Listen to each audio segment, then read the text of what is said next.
Hi Angel! Since we really love sweets, today we'll be doing a dessert. Okay, we'll be doing coffee jelly. So before we start doing it, let me just provide you with the ingredients that we will be using. Okay, are you ready? Let's do it! Okay, so we will be using the following ingredients: gelatin powder mixture, coffee, evaporated milk, condensed milk, all-purpose cream.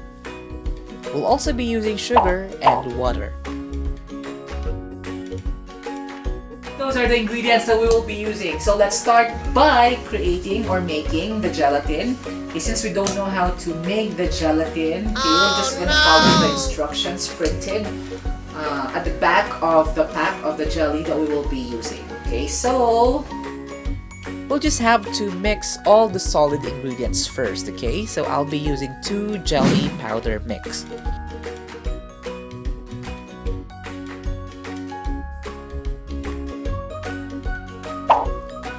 Four to 5 tablespoons of coffee. Well, the taste, if you want to add more coffee flavor in it, you just have to add more coffee.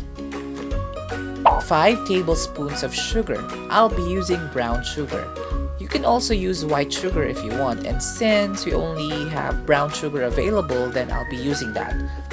Just like the coffee, you can also adjust the amount of sugar that you will be putting in the mixture, but just a little tip, don't make the jelly too sweet because we'll be using condensed milk.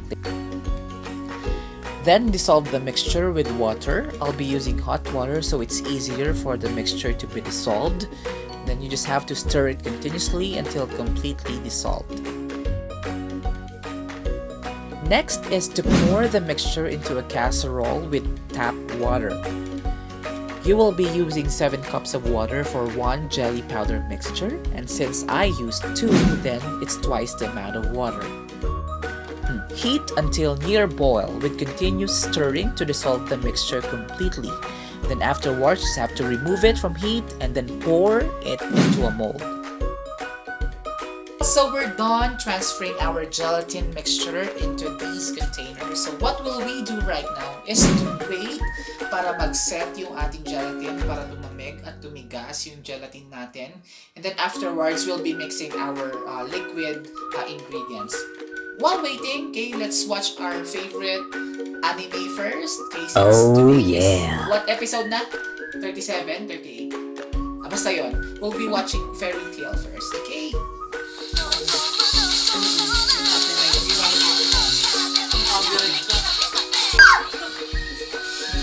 Ang OST pa lang, OST pa lang. Akala ko po ano naman. Kasi shooting daw tayo. Ay, mag-react tayo kunwari.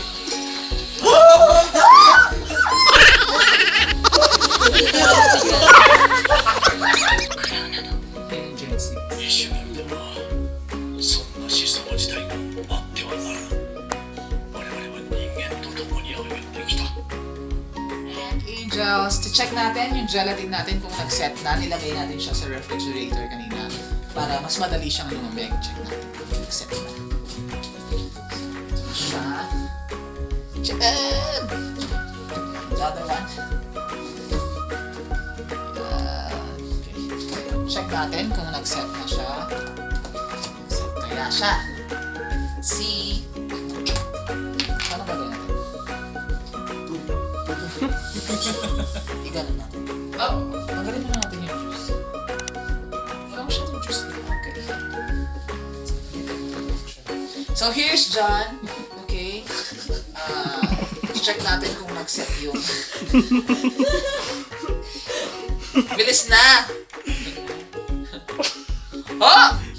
Nag-set kaya ang ating...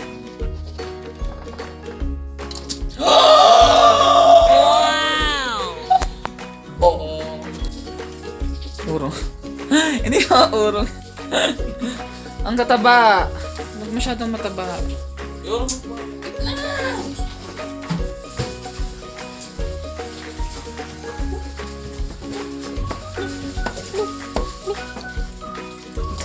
Huwag masyadong matataba. Ang laki. So, isi-chop ko siya ng mas maliit kasi parang more cubes kasi yung chop ni John. So, dapat small cubes lang. Yan, so I'll just divide. Tignan mo naman, anong klaseng cube yan? Diba, laki-laki. Inspirasyon ko si Ding.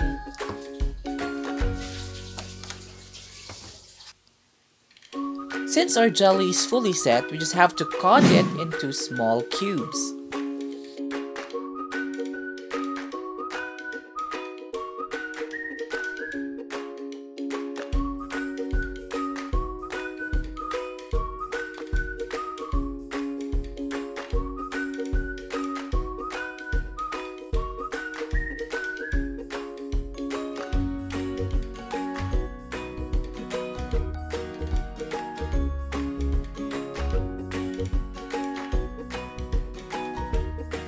We're done chopping our gelatin into small cubes.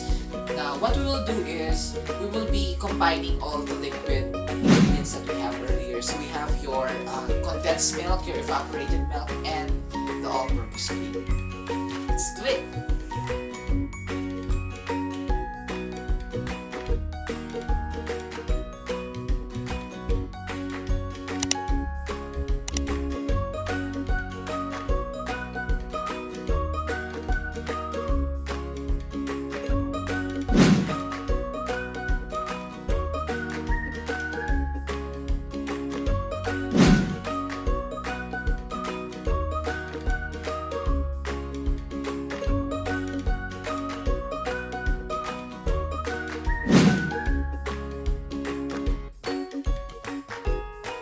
So much later that the old narrator got tired of waiting and they had to hire a new one.